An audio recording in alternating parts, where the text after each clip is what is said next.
Your daughter-in-law is here with some men. She says she's the new owner and she's going to take the furniture. Mr. Evans' voice sounded nervous on the phone. It was 5 in the morning and I was in my beach house, still lying down with the window open, letting the cool ocean breeze drift in.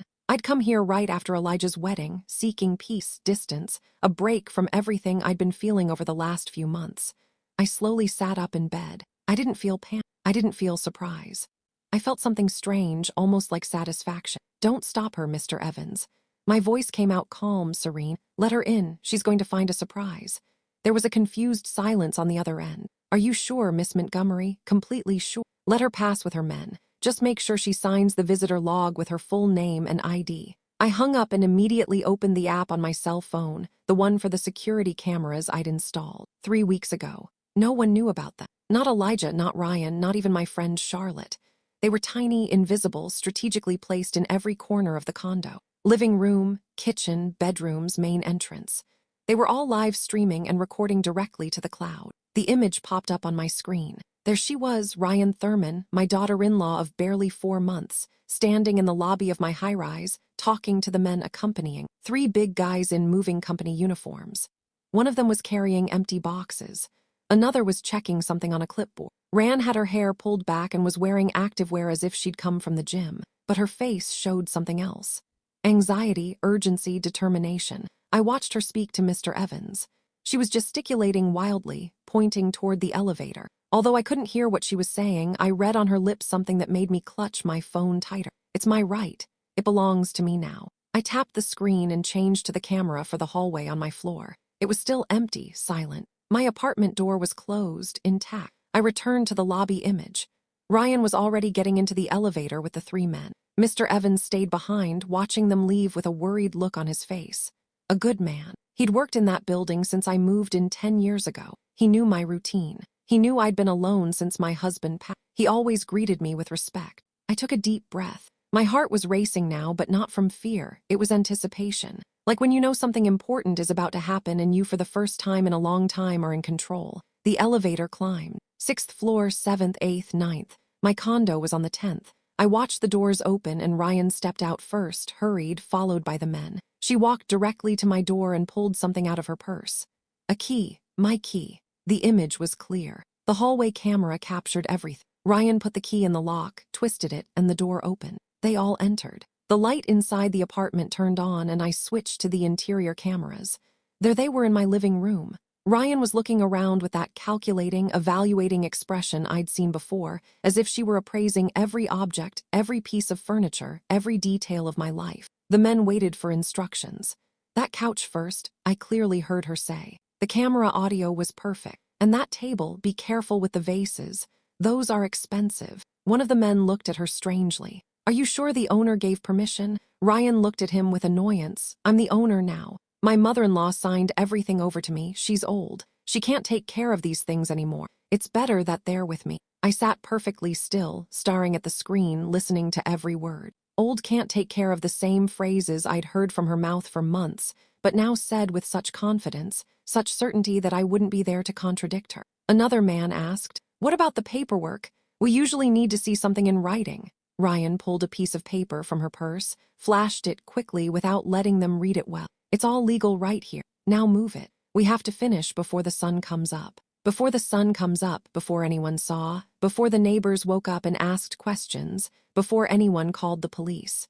But it was already too late for that, because while she was talking, while the men were beginning to lift my furniture, while Ryan was checking the drawers of my dresser looking for who knows what, the cameras were recording everything, every movement, every word. And not just that, the app had already sent an automatic alert to my attorney, Olivia Sterling, and to the nearest police precinct.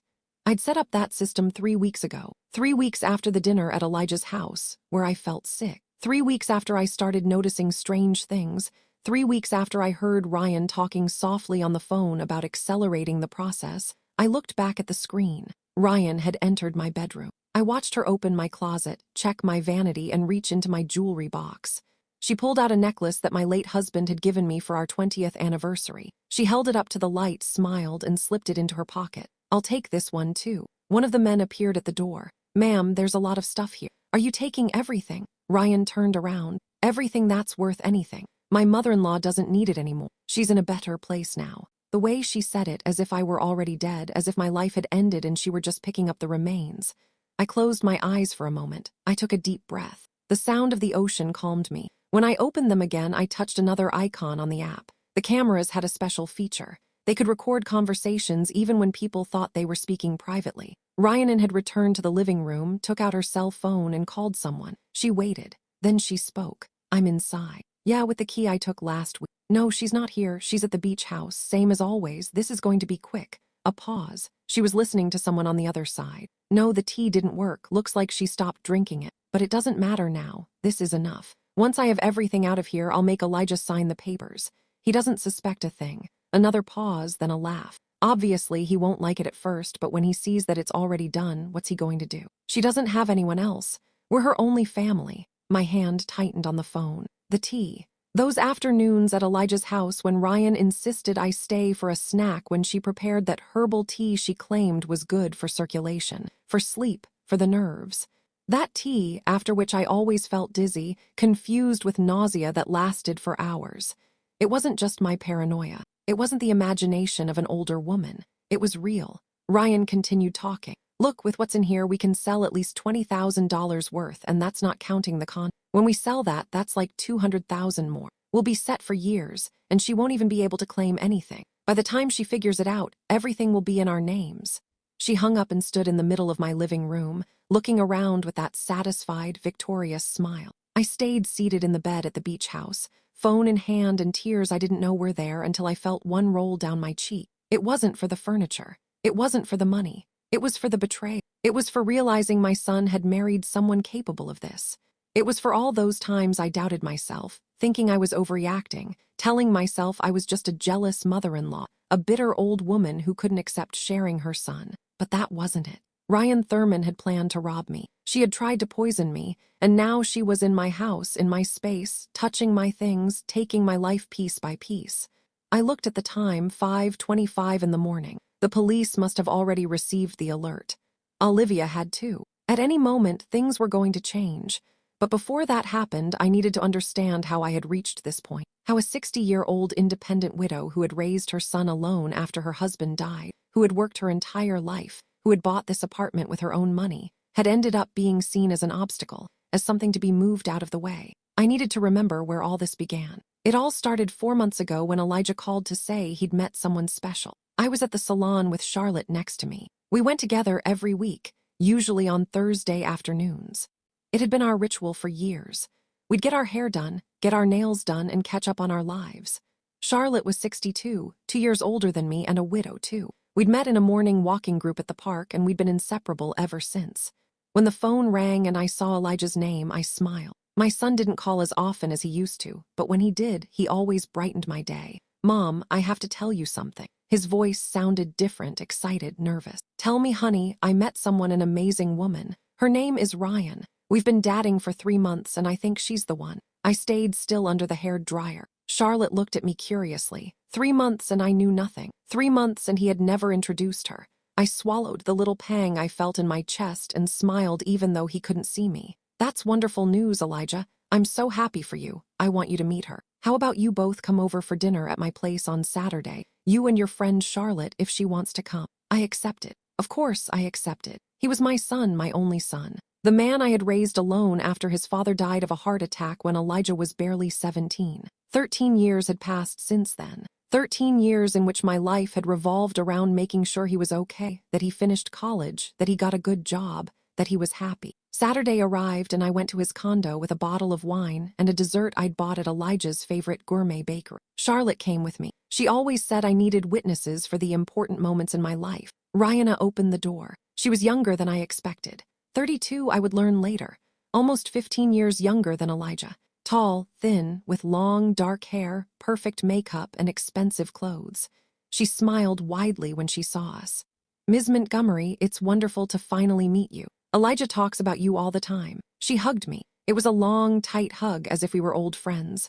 She smelled of a sweet, strong perfume. We went inside. Elijah's condo looked different, more decorated. There were new throw pillows on the couch, framed pictures on the walls, and scented candles burning. The table was set with cloth napkins and tablecloths I didn't recognize. "Rian has great taste in decorating," Elijah said, appearing from the kitchen, smiling proudly. We ate dinner. Ryan had cooked meatloaf, a salad, and baked potatoes. Everything was well presented, though a little bland for my taste, but I ate and smiled and said it was delicious because I saw how Elijah looked at her waiting for my approval. During dinner, Ryan talked a lot about her job at an advertising agency, about her plans to open her own business someday, about how wonderful Elijah was, about how happy she was to have met him. She asked about my life, too, where I worked, if I was retired, if I lived alone, if I had many friends. "It must be difficult to be alone in that big condo," she said at one point with a compassionate tone, "especially at your age." My age. I was 60, not 80. I worked part-time as an accounting consultant.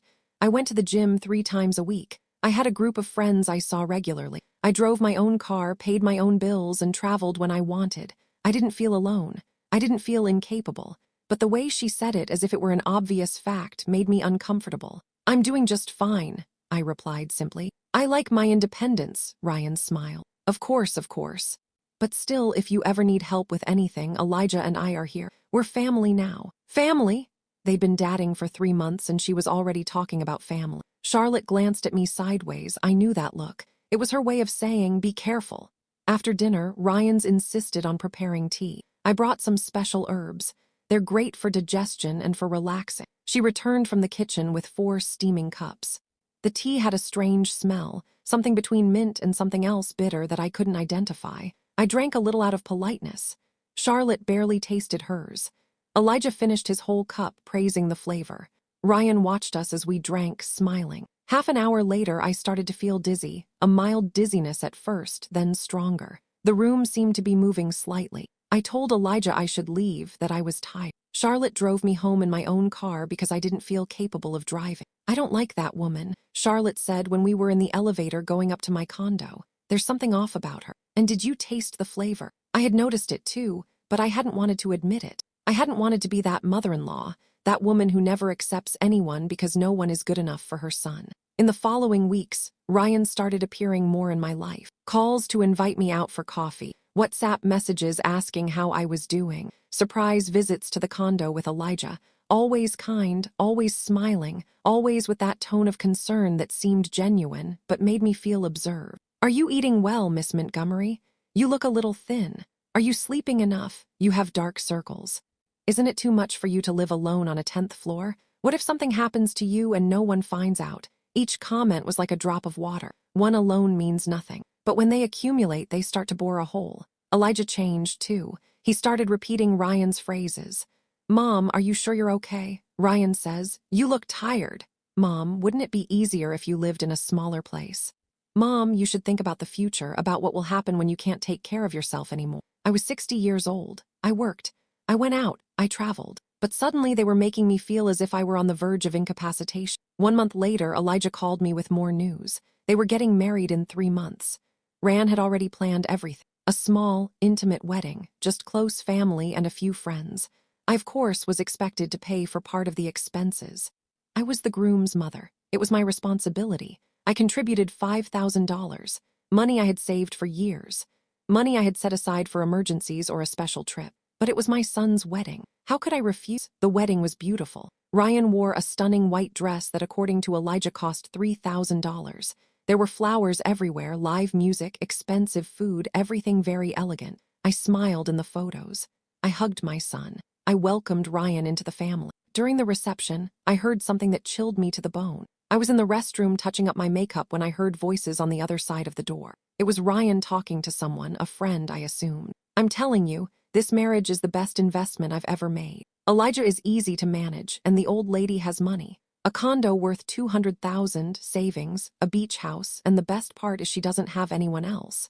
Only Elijah. Everything is going to be ours eventually." The other voice laughed. "What if she doesn't want to? That's why I'm working on it. I've already got her half convinced she's too old to take care of her things. Give it a few more months and she'll be begging us to help her." They left the restroom. I stayed inside, clutching the sink, trying to breathe. It wasn't my imagination. I wasn't being paranoid. Ryan and Thurman had planned everything from the start. That night at the beach house where I went after the wedding, I made a decision. I wasn't going to be a victim. I wasn't going to let them steal what I had built. I wasn't going to keep quiet while they treated me like an inconvenience that needed to be moved out of the way. I called Olivia Sterling, my attorney and friend, for years.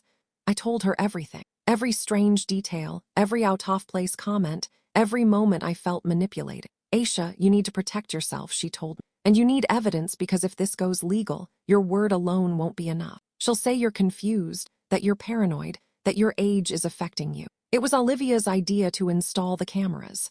Small invisible cameras with high-quality audio throughout my home, connected to an app on my phone programmed to record everything and send automatic alerts if anyone entered without my permission. If she tries anything, you'll have proof, Olivia said, and that proof will sink her. I installed the cameras 3 weeks ago. I also changed the locks, but I left an old key hidden where I knew Ryan would find it. I wanted her to think she still had access. I wanted her to feel secure, and it worked.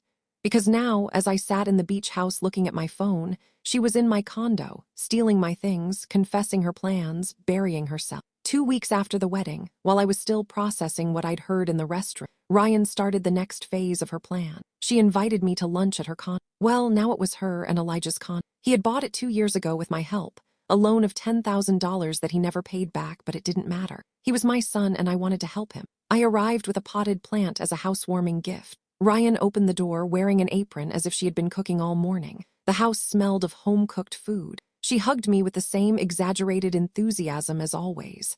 Miss Montgomery, how lovely. Come in, come in. Elijah is at work, but I wanted us to have some time alone to get to know each other better. We're family now. I sat on the couch, the same couch I had helped Elijah buy. Ryan brought lemonade and tall glasses with ice and mint.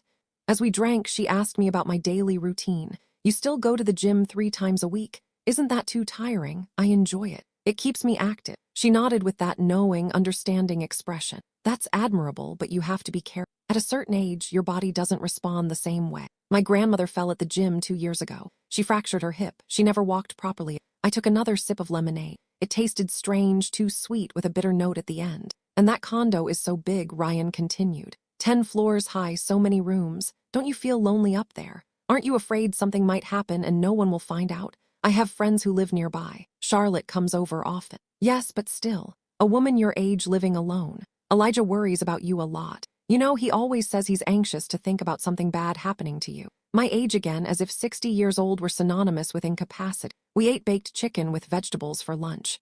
The food was fine, though again a little bland. Ryana insisted I eat more, serving me large portions.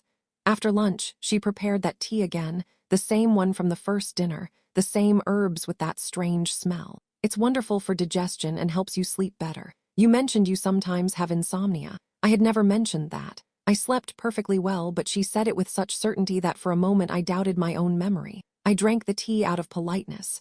This time the bitter taste was stronger. I forced myself to finish it while Ryan watched me with that fixed smile. Miss Montgomery, I want to talk about something important. She leaned forward as if sharing a secret. Elijah and I have been thinking. You have a lot of property, a lot of responsibilities. The condo, the beach house, the accounts, the taxes. Wouldn't it be easier if we helped you manage all that? My heart beat faster. I manage my affairs just fine. Of course. I'm not saying you can't, just that sometimes it's good to have help. Someone younger who understands technology, banks, all those modern things. We could make Elijah co-owner, for example, just for security. So if anything happens to you, everything is in order. Co-owner. That word hit me like ice water. I don't think that will be necessary. Ryana maintained her smile, but something changed in her eyes.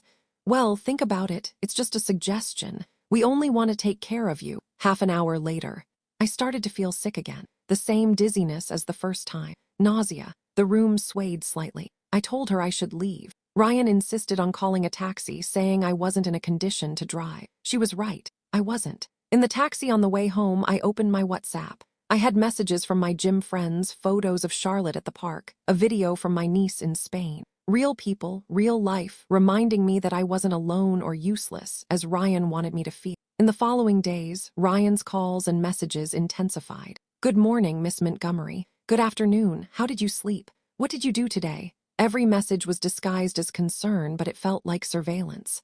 Elijah also started asking strange questions. Mom, did you pay the electric bill this month? And the water? Are you sure? As if I were suddenly incapable of remembering to pay my own bills I had paid for 40 years without a problem. One afternoon, I was in the living room with Charlotte when Ryan showed up unannounced.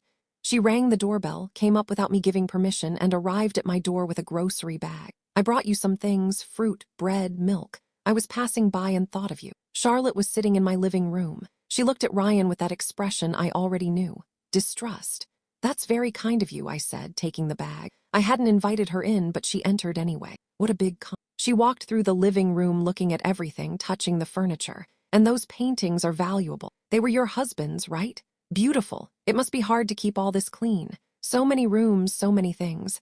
Haven't you thought about simplifying, selling some things, moving to something smaller, more manageable? Charlotte stood up. Aisha manages her home perfectly well. Ryan looked at her as if she had just noticed. Of course, I'm just saying that sometimes less is more, especially as one gets older. Getting older, as if I were on the verge of sill. After she left, Charlotte exploded. That woman is a viper. Don't you see what she's doing? She's wearing you down little by little, making you doubt yourself, preparing the ground for something. I know, I finally admitted. I heard something at the wedding. She married Elijah for the money for my property. Charlotte was silent for a moment. So, what are you going to do? I don't know yet, but I need to be smart. If I confront her now, she'll deny everything. She'll say I'm paranoid that my age is getting to me and Elijah will believe her. She has him that controlled. I nodded. Ever since they got married, Elijah is a different person. He repeats everything she says.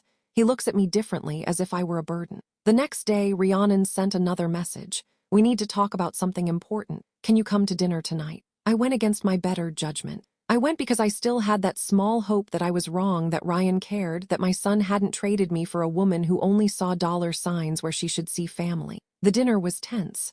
Elijah was quiet. Ryan talked nonstop. After dessert, she pulled out some papers. Miss Montgomery, we prepared something. She placed them on the table. It's a simple power of attorney, nothing complicated. Just so Elijah can help you with your bank accounts, payments, and property. You just have to sign here. I looked at the papers. My name was written there with blank spaces for my signature. Legal words I barely understood. I won't sign anything without my attorney reviewing it first. Ryan's face hardened for a fraction of a second. Then the smile returned. Of course, it's smart to be careful, but this is just to make things easier for you, so you don't have to worry about anything. I'm not worried. I manage my affairs just fine. Mom, Elijah finally spoke. His voice sounded tired. We're just trying to help you. Why are you making this so difficult? Why was I making it difficult?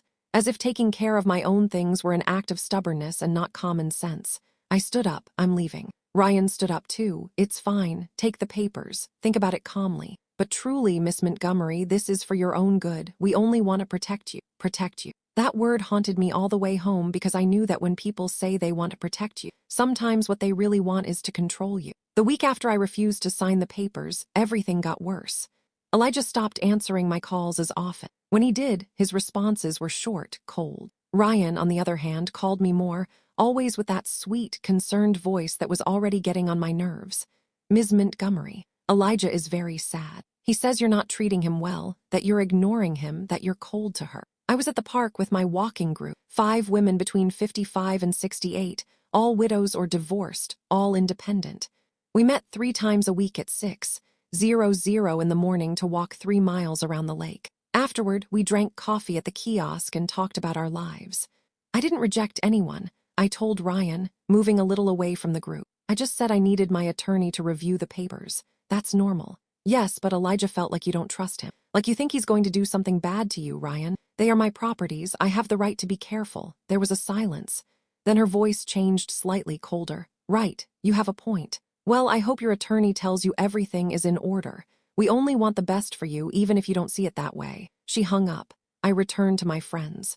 Shirley Dixon, the oldest in the group, looked at me with concern. Everything okay? My daughter-in-law. Shirley knew the story. They all knew it. I had told them everything. That woman needs clear boundaries set for her. I know, but it's difficult. Elijah is completely on her side. Tasha Price, who was 61 and had been a nurse for 30 years, leaned closer. Aisha, are you still feeling dizzy after visiting them? Yes, every time I drink that tea she makes. Don't take anything else she gives you. Nothing. No food, no drink, nothing. Do you really think she could be putting something in it? Tasha looked at me seriously. I've seen cases people who use herbs, medications, anything to make a person seem confused, sick, incapable. Then they say the person needs help, that they can't take care of themselves, and they end up taking control of everything. Her words chilled me because it made sense. Everything made sense.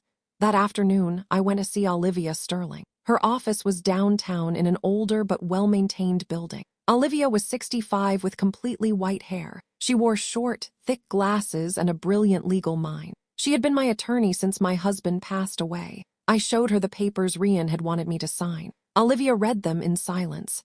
Her expression grew increasingly serious. Finally, she put them on her desk and looked at me. Aisha, if you had signed this, you would essentially be giving Elijah complete power over all your accounts, properties, and financial decisions. They could sell your condo without your consent. They could empty your bank accounts. They could do whatever they wanted. I felt like I couldn't breathe, but Ryan said it was just to help me to help themselves.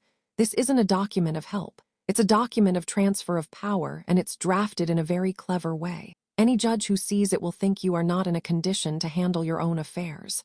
What do I do? Olivia leaned back in her chair. First, never sign anything without consulting me. Second, we need to protect you legally. I'm going to draft documents that clearly state you are fully competent, that you make your own decisions, and that no one has authority over your assets except you. Third, and this is important, you need evidence of what's happening. What kind of evidence?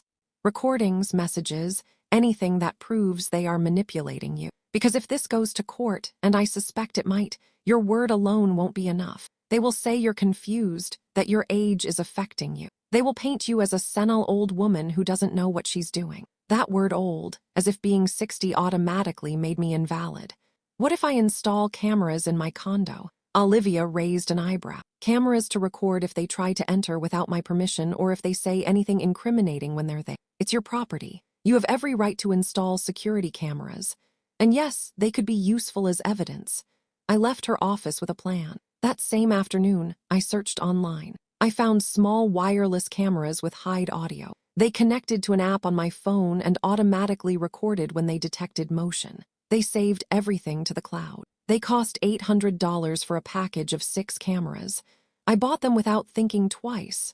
They arrived 3 days later.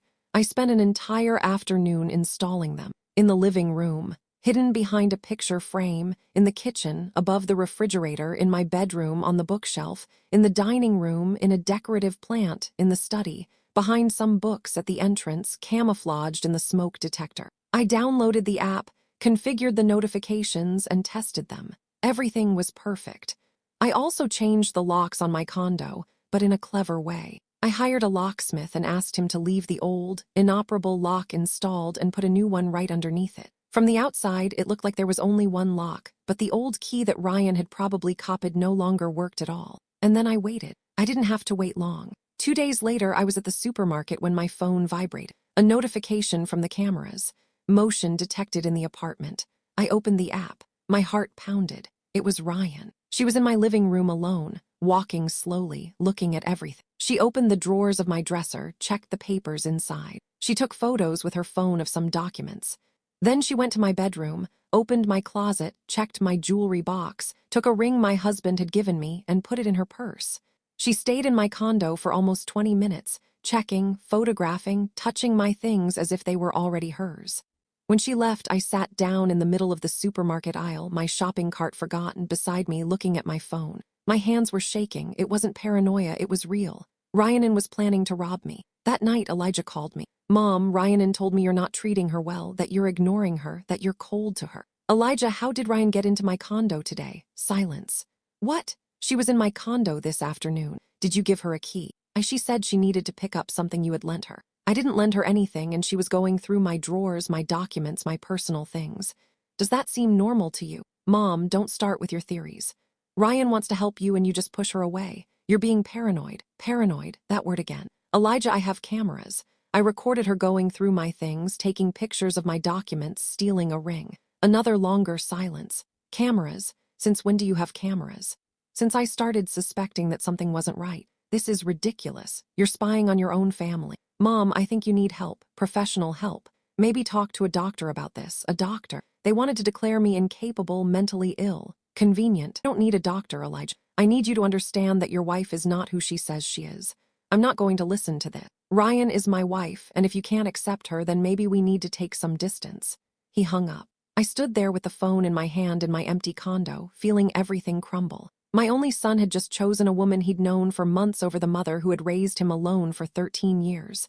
But I wasn't going to give up. I called Olivia, told her everything, and sent her the camera videos.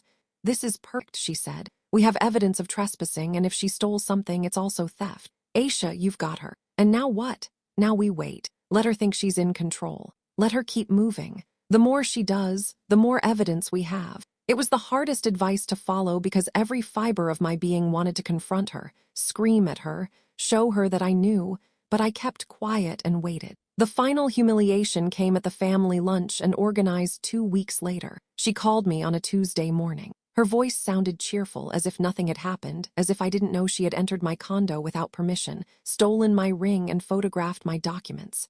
"Ms. Montgomery, I want us all to come together this Sunday, a family lunch. I'm inviting my mother and my brother, too. It'll be nice for you to meet them." I almost said no, but then I remembered Olivia's words. Let her think she's in control. The more she does, the more evidence we have. All right, I'll be there. Perfect. "And Miss Montgomery, please bring the beach house documents. Elijah and I want to help you organize the tax paperwork. You know those things get complicated at a certain age." At a certain age. Every time she said it, it was like a small punch. I arrived at their condo at noon on Sunday. I rang the doorbell and Ryan opened it. She was wearing an elegant dress, perfect makeup, and a radiant smile. "Miss Montgomery, it's wonderful to see you. Come in, come in." In the living room were Elijah, an older woman I assumed was Ryan's mother, and a young man in his 30s who must have been her brother. There was also another couple I didn't know. "They're Rayon and Olivia Ortega, my aunt and uncle," Ryan said. "Not Olivia Sterling, my attorney." Obviously, another Olivia. I sat on the couch.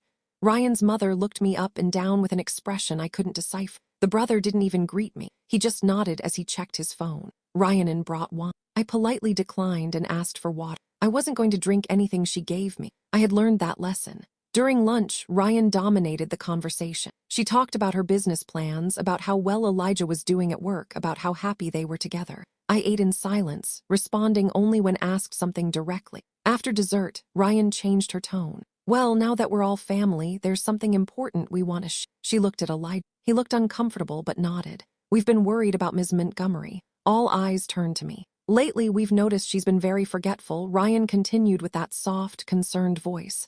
"She forgets things. She gets confused about dates. The other day, she called me thinking it was Thursday when it was Sunday. That was a lie. It had never happened. And she's been very paranoid," she added. "She installed cameras in her condo because she thinks someone is spying on her. She accuses us of things we haven't done." Ryan's mother made a sound of pity. "Poor thing. It's normal at that age. My mother was the same before we had to place her in assisted living." I felt the heat rise to my face.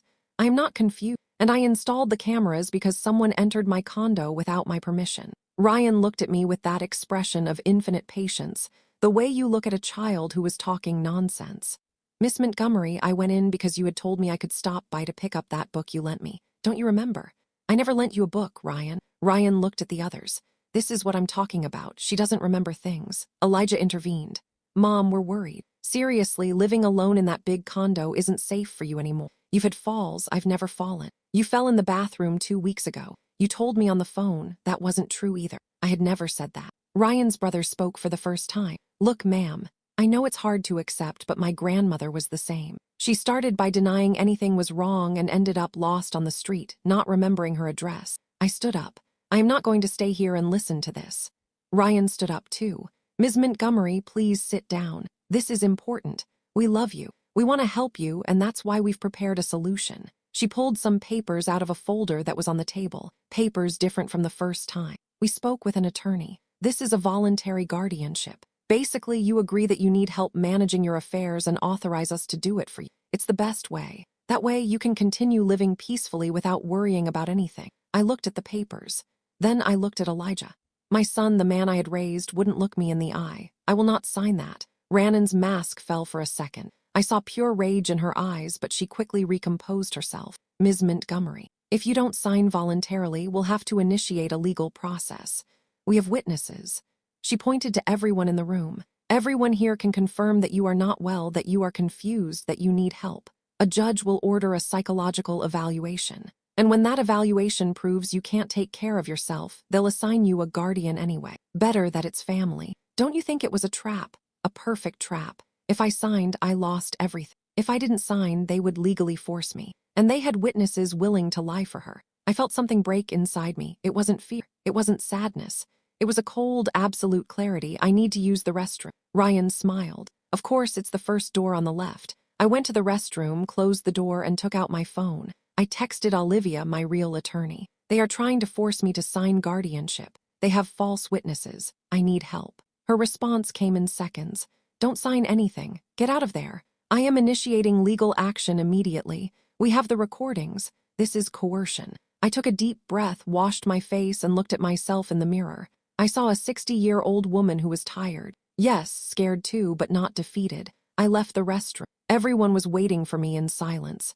I will not sign, I said in a clear voice. And if you try to force me, my attorney will take legal action against all of you for coercion and fraud. Ryan stood up. Fraud? How dare you? I know exactly what you're doing. I know you entered my condo without permission. I know you stole my ring. I know you've been making things up about me to make it look like I'm incapacitated, and I have proof of everything. The room fell into absolute silence. Elijah finally looked at me. Mom, what are you talking about? Ask your wife about the gold ring she took from my jewelry box 2 weeks ago. Ask her about the photos she took of my documents. Ask her about her phone conversations where she talks about my condo as if it were already hers. Ryan gave a nervous laugh. This is ridiculous, Elijah.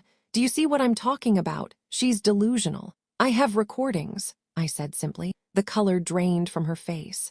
Cameras with audio throughout my condo recording every time someone enters, saving everything to the cloud, and my attorney has copies of everything. I turned to Elijah. Son, I love you, but your wife married you for money. For my property, and she's been trying to make me seem incapable so she can take everything from me. That's not true. Ryan's voice was sharp. Elijah, don't believe her. She's sick. She's seeing things that don't exist. But Elijah was looking at me differently now, as if he were finally seeing something that had been there all along. I grabbed my purse. I'm leaving. And the next time someone enters my condo without my permission, I'm calling the police. I walked out. No one stopped me. In the elevator going down, my hands were shaking. I had broken the silence. I had shown my cards, but I didn't have another choice. Outside in my car, I sat for a long time. The phone rang. It was Charlotte. How was lunch? Horrible. I'll tell you later. Are you okay? No, I said I'm not okay, but I will be. I drove to the beach house. I needed to be far away. I needed to think. I needed to prepare for what was coming because now Rihanna knew that I knew. And desperate people do desperate things. That same night from the beach house, I called Olivia. I need legal protection now. We met the next day. She came all the way to the coast with a folder full of documents. We sat on the deck with the sound of the waves in the background while she explained every step we were going to take. First, we're going to get a complete psychological evaluation from a certified professional to prove you are in full use of your mental faculties. No dementia, no confusion, nothing that justifies a guardianship. I nodded. How long will that take? A week, maybe 2. It's several sessions, cognitive tests, interviews, but it's fundamental because when Ryan tries to say you're incapacitated, we'll have recent medical evidence to contradict it. What else? We are going to update your will and put in very specific clauses that no property can be sold or transferred without your express authorization before a notary, and that any change requires the approval of 2 independent witnesses. Basically, we're going to shield everything. I took a mental note of everything. You also need to change your bank accounts, open new accounts at a different bank and transfer your money there. Accounts to which only you have access. Don't even tell Elijah they exist. And the beach house, that's only in your name, right? Yes. I bought it 5 years ago with my work money. Good. We're going to make sure that's very clear in all the records. And we're going to install cameras here too. If Ryan tries to get in, we'll know. I spent the next few days executing the plan. I went to a forensic psychologist Olivia recommended, Dr. Kenneth Holloway, a man in his 50s with 30 years of experience evaluating mental capacity. He gave me memory tests, reasoning tests, and temporal and spatial orientation tests. He asked me about my life, my routines, my financial decisions. It was exhausting, but when we finished, he gave me his verdict. Miss Montgomery, you are perfectly competent. There are no signs of cognitive decline, no confusion, nothing that justifies someone else making decisions for you. I will write a full report, and if necessary, I will testify before a judge. I left his office with a feeling of relief mixed with anger. Relief because I had confirmation. Anger because I needed that confirmation in the first place, because my own family had made me doubt my sanity. I opened new bank accounts at a different bank in another part of the city and transferred my savings, $3,000 that I had accumulated over the years. Money that represented my security, my independence, my future. I updated my will. The new clauses were clear. If anything happened to me, the condo and the beach house would be sold and the money would go to a foundation for older women. Nothing for Elijah while he was married to Ryan. Olivia would be the executive. It's drastic, I admitted as I signed, but I can't take any chances. It's smart, Olivia, and you can change it later if things get better, but for now, you're protected. I installed more cameras at the beach house. I reinforced the lock. I left clear instructions with the neighbors that no one should enter without my direct authorization. During those days, Elijah called me several times. I didn't answer. I wasn't ready. I needed to have everything in order first. Ryan also called. She left voice messages. At first, she sounded concerned. Sweet. Miss Montgomery, please answer. We're worried. What happened on Sunday was a misunderstanding. Then the messages changed tone. You can't hide forever. We need to resolve this. And finally, thinly veiled threats. If you don't talk to us, we'll have to take legal measures for your own good. I saved every message, every recording. It was all evidence. A week later, I returned to the city. I had a meeting with Olivia at her office. When I arrived, she had a serious expression. Aisha, Ryan, and Elijah have initiated a legal process. They are requesting an evaluation of your mental capacity. They allege that you pose a danger to yourself. I felt a hollow in my stomach. They can do that. They can try, but we are prepared. We have your psychological evaluation. We have the camera recordings. We have evidence that Ryan entered your condo without permission, stole items, and has been slandering you. When we present all that to the judge, their case is going to fall apart. When is the hearing? In 2 weeks. But before that, I have something else to show you. She took out her laptop and opened a video file. It was a recording from my condo cameras from 3 days ago when I was at the beach. Ryan appeared on the screen, but this time she wasn't alone. She was with a tall, thin man carrying a briefcase. Who is that? I asked. Keep watching. In the video, Ryan and the man walked through my condo. She showed him every room. He took notes, took pictures as if he were appraising the property. He's a real estate agent. Olivia said, Ryan is trying to sell your condo. My condo, the place where I had lived for 10 years, the home I had built after my husband died. She was selling it behind my back. But she can't do that without my signature. She can't do it legally, but listen to what they're saying. Olivia turned up the volume. Ryan's voice was clear. The condo is worth around $200,000, maybe more. It's in an excellent location. My mother-in-law will be in an assisted living facility soon, so we need to sell it fast. The agent asked, do you have the paperwork in order yet? We're almost there. We're in the process of getting guardianship. Once we have that, we can proceed with the sale immediately. And she's okay with this. Ryan laughed. She's not in a condition to be okay or not. That's why we need the guardianship. But don't worry, everything will be legal. The video ended. I kept staring at the black screen, assisted living. They wanted to put me in a nursing home, sell my condo, keep my money, erase me from my own life. There's more, Olivia said. She opened another file. This time it was an audio recording, a phone call. Ryan's voice talking to someone. I already found the perfect nursing home. It costs $3,000 a month. With the money from the condo sale, we can pay for years. And in the meantime, we keep the beach house. We can use it or sell it too. That's another $100,000 easily. The other voice, which sounded like her brother's, asked, what if she resists? She can't resist. Once we have guardianship, she has no voice or vote. And if she makes a scene, it just confirms she's crazy. It's perfect. I closed my eyes. The pain in my chest was physical, real, as if something had broken inside. When did you record this? I asked. 2 days ago. The cameras picked up her call when she was in your living room, calmly talking about how they were going to dispose of your life. I opened my eyes. The sadness was turning into something else, something cold and hard. What else did the cameras capture? Olivia looked at me seriously. There's something else, and it's serious. She opened a third video dated 1 week ago. Ryan was in my kitchen alone. She opened the cabinet where I kept the spices. She took a small vial out of her purse, emptied it into my sugar container, then mixed it with a spoon, put the empty vial back in her purse, and left. What was that? My voice sounded strained. Distant. We don't know, but we need to find out. Do you still have that sugar? I haven't been in the condo for a week. Good, we're going now. We're going to take a sample and have it analyzed in a lab. We went immediately. We entered my condo with gloves.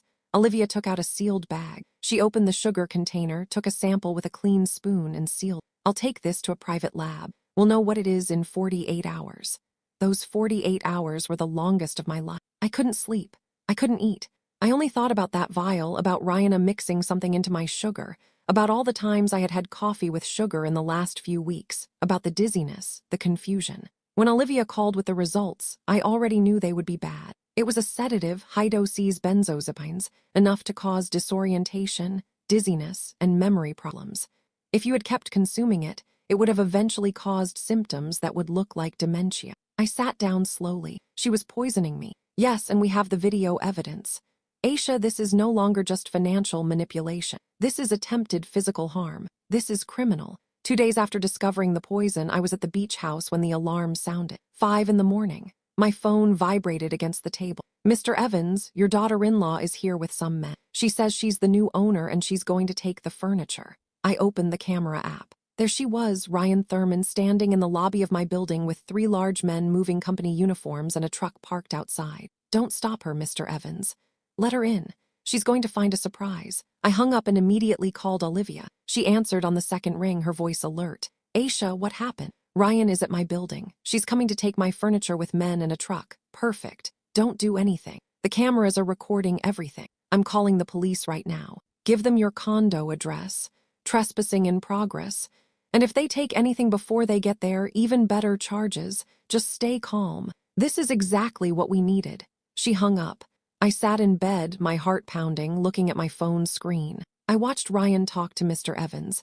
How he, following my instructions, asked her to sign the log with her full name and ID, how she did it without hesitation, convinced she had every right. I saw them enter the elevator, go up floor by floor, reach the 10th, walk down the hall to my door. Ryan took a key from her purse, the old key that no longer worked. She put it in the lock, twisted it. It didn't work. She tried again. Nothing. I saw her curse. One of the men asked something. She checked her purse. She took out another key, probably a copy she had made. It didn't work either. Wait here, she told the men. She took out her phone and called someone. By the movement of her lips, I could read Elijah's name. She waited. The call went to voicemail. She called again, same thing. I watched her take a deep breath, put the phone away, and look at the door with determination. Then she bent down and pulled something else out of her purse, a thin card. She tried to force the lock. This is illegal, one of the men said. Ma'am, if you don't have a key, we can't go in. I have the right to enter. This is my property now. My mother-in-law signed it over to me. I have the papers to prove it. Ryan pulled a crumpled paper from her purse. She showed it quickly. Here it is, power of attorney, all legal. The man looked at it more closely. This isn't signed by the owner. Yes, it is. Her signature is right there. Ma'am, I've worked in moving for 15 years. I know how to spot fake signatures. This isn't real. Ryan put the paper away abruptly. Look, I'll pay you double if you help me get in. I just need to get some things out quickly. The men looked at each other. One of them shook his head. No, this isn't right. We're leaving. He walked toward the elevator. Rian and the 2 remaining men began to force the door. One of them took out a tool. He started working on the lock. My phone vibrated. A message from Olivia. Police on the way. ETA 5 minutes. 5 minutes. In 5 minutes, everything would change. The door gave way. It opened. Ryan entered first, turned on the lights, and the 2 men followed her. That couch first, Ryan ordered, pointing to my leather sofa that I had bought 3 years ago. And that table, those vases, everything that's worth something. The men started working. They lifted the couch and moved it toward the door. The cameras captured every movement from 3 different angles. Ryan went to my bedroom. I watched her open my closet, check my jewelry box again. She took out more things. Necklaces, bracelets, earrings, all gifts from my late husband, all of sentimental, more than monetary value. But to her, they were just objects to sell. She returned to the living room, took out her phone, and made another call. Yes, I'm inside now. I had to force the door, but it's done. We're taking things out now. A pause. She was listening to someone. No, she's not here. She's at the beach house. By the time she finds out, we'll have everything sold. Another pause, then a laugh. I told you this was going to work. The old lady is too dumb to protect herself well. The dumb old lady continued speaking. With what's here, we can easily get 20,000. And that's not counting what comes next. Once the judge approves the guardianship, we'll have access to everything. The condo, the beach house, the bank accounts, everything. The person on the other end said something. Ryan laughed again. What is she going to do? Call the police? She has no proof of anything, and if she does, it will only confirm she's crazy. Paranoid, exactly what we need for the incapacity case. A long pause. Then her voice changed. It became colder. Look, I already tried the tea, but she stopped drinking it. And then I tried the sugar. I put enough sedative in there to keep her confused for weeks. But that didn't work either because she practically hasn't been in the condo. So we have to do this by force. Take what we can now and then fight for the rest. My hand clenched the phone. She was confessing everything. Poisoning, theft, conspiracy, and the cameras were recording every word. One of the men appeared at the entrance. "Ma'am, this is taking too long. Someone might call the police." "Relax. No one is going to call. Just get the rest out and we'll leave." But then I heard something else. Sirens. Distant at first, then closer. The cameras didn't have external audio, but I could see Ryan tense up, go to the window, look down, and her face went pale. No, no, no. She ran toward the men. "Leave everything. Let's go now." But it was too late. The hallway cameras showed the exact moment the elevator doors opened and 4 unformed police officers, hands on their weapons, stepped out and approached my open door. Police, nobody moved. I watched Ryan try to run to the other exit. How one of the officers stopped her, pushed her against the wall, and put her in handcuffs. "Let me go. You don't understand. I have a right to be here. This condo is mine." "Ma'am, you're under arrest for trespassing." "No, no, call my husband. He'll explain." Her mother gave me permission. The owner of the apartment, Ms. Aisha Montgomery, filed a report. "We have an arrest warrant." The 2 men were also handcuffed. One of them yelled that he only worked for the moving company, that he didn't know anything. The other was silent, his head bowed. I watched them take Ryan out of my condo as she yelled, struggled, and insisted on her innocence. As the neighbors came out of their apartments, watching, whispering, my phone rang.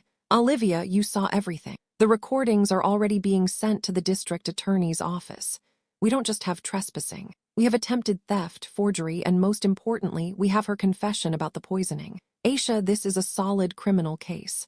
I was silent for a moment, processing. After months of manipulation, of feeling invisible, of doubting myself, justice had finally arrived. And now what? Now Ryan will spend the night at the police station. Tomorrow she has a bail hearing. We are going to present all the evidence, the recordings, the lab analysis of the sugar, everything. The DA is going to ask that bail be denied because she represents a danger. And Elijah? Olivia sighed. That's the hard part. Elijah doesn't appear in any of the recordings doing anything illegal. Ran acted alone. We can prove that she planned everything, that she entered without permission, that she poisoned the sugar. But Elijah, we don't have proof that he knew. Maybe he had to know, but legally we need proof, and for now, we don't have it. I hung up. I sat on the bed, looking at the sunrise through the window. The sky was painted orange and pink. The sea was calm. My phone vibrated again. A message from Elijah. "Mom, please, I need to talk to you. Ryan is arrested. I don't understand what's happening. Please call me." I stared at the message for a long time. My son, the man I had raised, the man who had chosen a criminal over his own mother. I didn't answer. Not yet. The bail hearing was 3 days later. Olivia insisted I be present. "They need to see you. They need to see that you're not a confused old woman as Ryan wants them to believe. They need to see a strong, coherent woman who knows exactly what was done to her." I dressed carefully that morning. A gray pantsuit, a white blouse, closed-toe shoes. Nothing ostentatious, just professional, dignified. Charlotte came with me. She sat by my side in the courtroom, squeezing my hand. When they brought Ryan in, I barely recognized her. No makeup, messy hair, and an orange jail uniform. She looked small, vulnerable. But when her eyes met mine, I saw the same coldness as always. Elijah was there too in the back row. He looked destroyed, red eyes, wrinkled clothes, as if he hadn't slept in days. He looked at me with a pleading expression. I looked away. The judge entered, a woman in her 50s with a serious expression. She reviewed the documents in silence. Then she spoke. "Ms. Ryan Thurman is accused of trespassing, attempted theft, forgery, and attempted poisoning. How do you plead?" Ryan's lawyer, a young man in a cheap suit, stood up. "Not guilty, Your Honor. My client had reason to be in that condo. Her mother-in-law suffers from dementia and had given her verbal permission." The judge looked at him skeptically. "Do you have proof of that verbal permission?" "Not at this moment, but then it is not relevant." The judge turned to the prosecutor. "Does the prosecution have evidence?" The prosecutor, an older man with years of experience, stood up. "Yes, Your Honor. We have video and audio recordings of the accused entering the apartment of Miss Aisha Montgomery without authorization. We have recordings of the accused confessing to having adulterated food with sedatives. We have laboratory analysis confirming the presence of benzodiazepines in the victim's sugar. And we have witnesses who confirm the accused forced entry with the help of third parties." Ryan leaned toward her lawyer, whispering furiously. He shook his head. "Your Honor," the prosecutor continued, "Ms. Thurman represents a clear danger to the victim. For months, she has been trying to make her seem mentally incapacitated to take her property. She reached the point of poisoning her. If bail is granted, there is a risk that she will try to contact the victim or destroy additional evidence." The judge looked at Ryan. Anything to add, Miss Thurman? Ryan stood up. Her voice sounded shaky. Your Honor, this is a horrible misunderstanding. I love my mother-in-law. Everything I did was to help her. She's confused. She doesn't understand what she's saying. The recordings are quite clear, the judge said dryly. Those recordings are taken out of context. I was joking on the phone. I never poisoned anything. The lab is wrong. The judge reviewed more papers. It says here that you also initiated a legal process to obtain guardianship over Ms. Montgomery, alleging mental incapacity. Is that correct? Yes, because I was worried about her, because I love her. But Ms. Montgomery voluntarily underwent a full psychological evaluation with Dr. Kenneth Holloway, who determined she is in full use of her mental faculties with no signs of dementia, no signs of confusion. How do you explain that? Ryan stammered. The doctor must be wrong or she misled him. My mother-in-law is very manipulative when she wants to be. Hearing that, after everything, calling me manipulative when she was the one who had planned to rob me, poison me, and lock me away in a nursing home, the judge closed the folder. I have heard enough. Bail is denied. Miss Thurman will remain detained pending trial. Given the circumstances and the severity of the charges, especially the attempted poisoning, I consider that she represents a danger to the victim and to society. Ryan screamed. No, this isn't fair. Elijah, do something. Elijah stood up. Your Honor, please, my wife wouldn't do this. There has to be a mistake. The judge looked at him. You are the victim's son. Yes. Were you aware of your wife's actions? Elijah hesitated. That hesitation condemned him. She told me my mother needed help, that she was confused. I only wanted to protect her. Protect her by forging documents and trying to steal her property. No, I never. The prosecutor will determine your level of participation in this. For now, I suggest you hire a good attorney. They took Ryan away screaming, crying, blaming. First, she blamed me, then Elijah, then the system. She never blamed herself. We left the courtroom. In the hallway, Elijah caught up to me. Mom, wait, please. I stopped. I turned around. I really looked at him for the first time in weeks. Did you know? I asked simply. Know what? About the poison, about the plans to sell my condo, about the nursing home, did you know? Elijah shook his head, but his eyes wouldn't look directly at mine. She told me you were unwell, that you needed help. I believed. You believed her over me. Your wife of months over your mother who raised you alone for 13 years.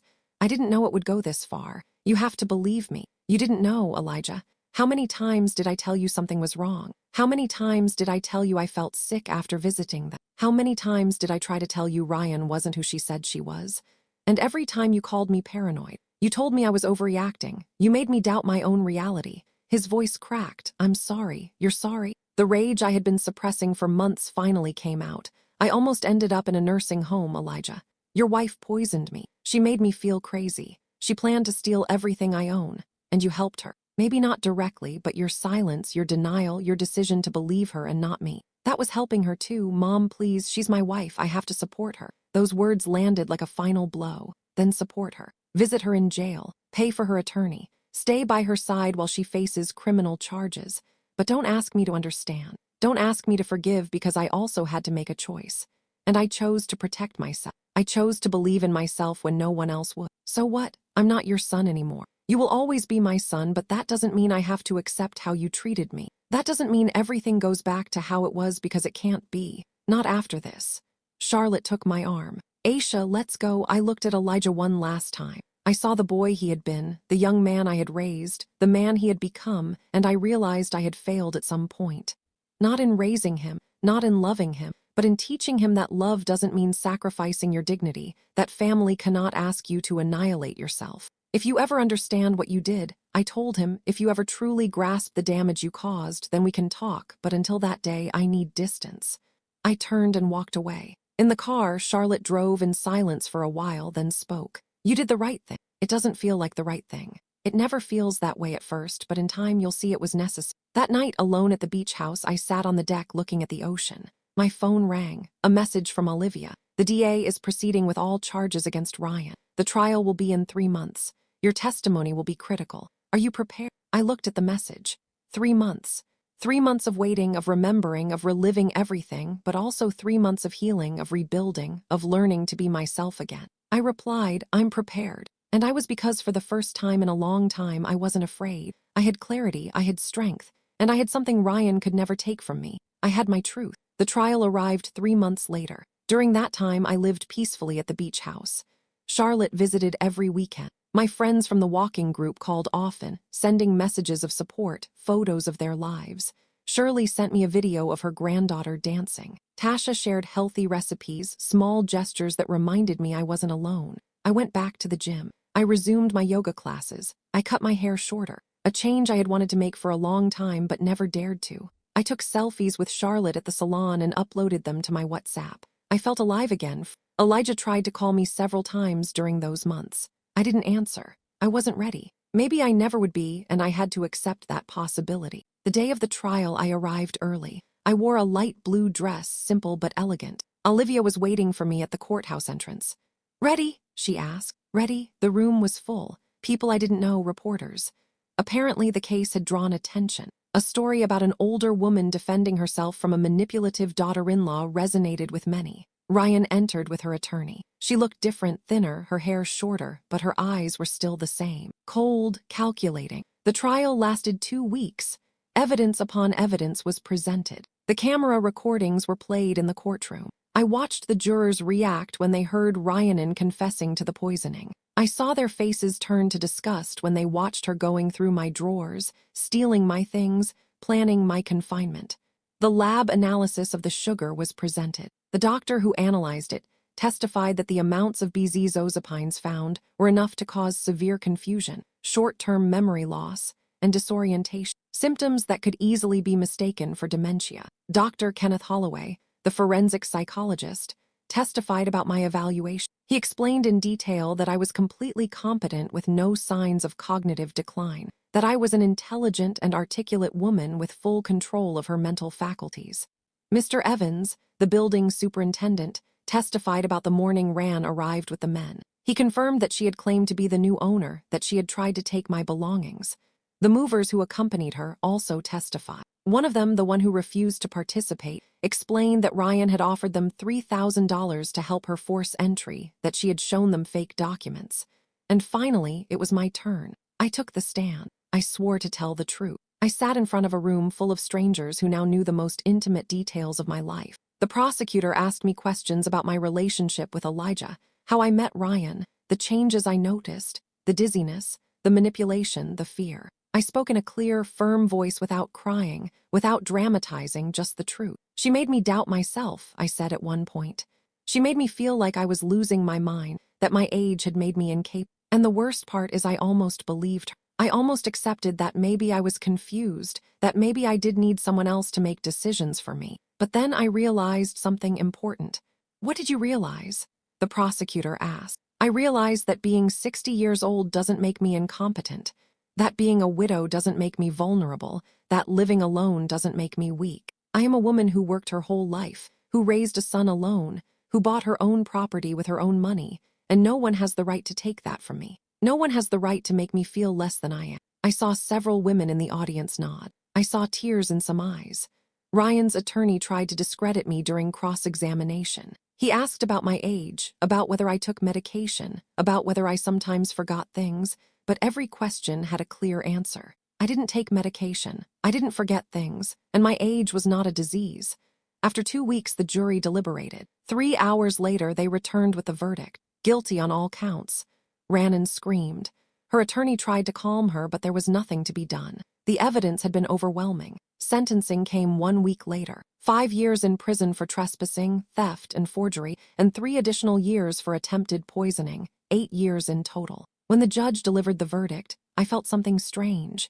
It wasn't joy. It wasn't satisfaction. It was closure. It was confirmation that my truth mattered, that defending my dignity had been worth it. I left the courthouse with Olivia and Charlotte. Outside, there were cameras and reporters. Several asked me for statements. Olivia spoke for me, saying we were satisfied with the result, that we hoped this case would serve as an example. But one reporter came directly up to me. "Miss Montgomery, do you have anything to say to other women who might be going through similar situations?" I looked into the camera. I thought of all the women who had written to me during the trial. Older women who felt invisible in their own families, who doubted themselves, who accepted mistreatment because they believed it was their duty as mothers, as grandmothers. "Yes," I said, "if something doesn't feel right, trust your gut. No matter how old you are, no matter if people tell you you're overreacting or that you're paranoid, you know your life. You know your mind, and you have the right to protect yourself. You have the right to say no. You have the right to set boundaries even with family, especially with family. That night at the beach house, I sat on the deck with a glass of wine. The sea was calm. The sky was full of stars. My phone vibrated. A message from Elijah. Mom, I saw the verdict. You're right about everything. I don't know how to ask for your forgiveness. I don't know if you ever can forgive me, but I need you to know that I regret everything. Not listening to you, choosing wrong, making you suffer. I'm filing for divorce. I don't want anything to do with someone capable of hurting you. I love you. I've always loved you, and if you ever want to talk, I'll be here. I read the message several times. I felt something soften in my chest. It wasn't forgiveness yet, but maybe with time it could be. I didn't reply that night, but I saved the message. The following months were about rebuilding. I sold the condo in the city. Too many dark memories there. I bought a smaller, more modern one, closer to the gym and my friends. A new place for a new stage. I traveled to Spain, where my niece welcomed me with open arms, and to Argentina, a place I had always wanted to see, to places I had put off for years because there was always something more important to do. I signed up for painting classes. I discovered I liked it. I wasn't good, but it didn't matter. It was mine, my time, my passion. Charlotte and I started a small business together, accounting, consulting for older women who needed help with their finances. There was a real need. Many women who had never managed money, who depended on children or relatives who felt lost. We helped them. We taught them. We gave them the tools to be independent. 1 year after the trial, Elijah and I met for coffee. It was awkward at first, but we talked, truly talked. He talked about his therapy, about how he was learning to recognize manipulation, about his divorce proceedings. I talked about my new life, my travels, my business. We didn't go back to what we were before. That relationship had died. But we were building something new, something based on mutual respect, clear boundaries, and honesty. One afternoon, 2 years after everything, I was at the salon with Charlotte. We were getting our nails done, laughing about something silly when my phone vibrated. A message from my niece in Spain with a photo of her newborn baby. Charlotte looked at me. Everything okay? I smiled. Yes, everything is okay. And it finally was, because I had learned the most important lesson of my life. Taking care of others is beautiful, but taking care of yourself is not selfishness. It's survival. It's dignity. It's self-love. For so many years, I had taken care of everyone. My husband when he was sick, Elijah as he grew up, whoever needed me. But finally, after 62 years of life, I was the one who decided whom to care for, and I chose myself, and that choice saved my life. Did you like my story, and which city are you listening from? Let's meet in the comments.